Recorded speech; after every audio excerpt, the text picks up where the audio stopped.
Այսօր խոսելու ենք մի հետաքրքիր ու քիչ հայտնի պատմության մասին, որը կապված է Մխիթար Սեբաստացու կյանքի հետ։ Սա պատմություն է հավատքի, փորձության և հոգևոր վերափոխման մասին։ Մխիթար Սեբաստացու կենսագրության մեջ կա մի խորհրդավոր դրվագ, որը տեղի ունեցել Սևանակղզում և կապված է նրա աչքերի բուժման հետ։ 1692 թվականին Մխիթարը Պոլսից մեկնում է Էջմիածին, ցանկանալով միաբանվել և ամբողջությամբ նվիրվել հոգևոր կյանքին, սակայն որոշ ժամանակ անց նա հիասթափվում և ճանապարհ է ընկնում դեպի Սևան։ Այդ օրերին նա տառապում էր ակնաղտով, աչքերի ծանր հիվանդությամբ։ Սևանում, Սուրբ Առաքելոց վանքում գտնվում էր Սևանի աստվածամայր հրաշագործ սրբապատկերը։ Մխիթար Սեբաստացին մոտ 10 օր շարունակ աղոթում է այդ սրբապատկերի առջև, խնդրելով բժշկություն։ Ավանդության համաձայն աղոթքի ընթացքում նա լսում է մեկ բառ՝ եղիցի։ Այդ պահին նա զգում է աստվածամոր ներկայությունը և հոգևոր խոր խաղաղություն։ Դրանից հետո նրա տեսողությունը վերականգնվում է։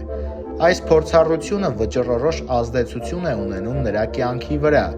Այն ոչ միայն բժշկում է նրա աչքերը, այլև խորացնում է նրա հավատը։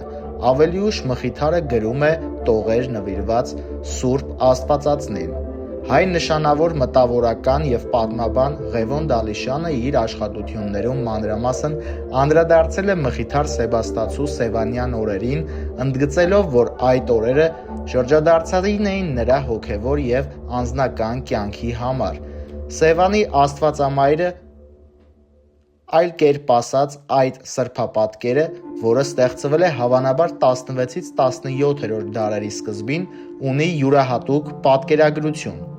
Մանուկ Հիսուսը պատկերված է խաչը գրկած, խորհրդանշելով ապագա չարչարանքները։ Սա եկեղեցական արվեստի արժեքավոր նմուշներից է։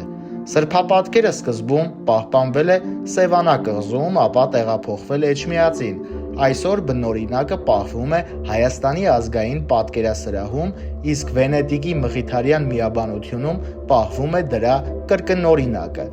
Այսօր էլ Սևանի աստվածամայր սրբապատկերի առջև մարդիկ աղոթում են, խնդրելով ուժ, հավատ և բժշկություն։ Իսկ Մխիթար Սեբաստացու սևանյան պատմությունը շարունակում է մնալ հայկական հոգևոր կյանքի ամենահուզիչ ու խորհրդավոր դրվագներից մեկը։ Սա հիշեցնում է, որ երբեմն մարդու ամենամեծ փորձությունը կարող է դառնալ նրա կյանքի ամենամեծ կոչումը։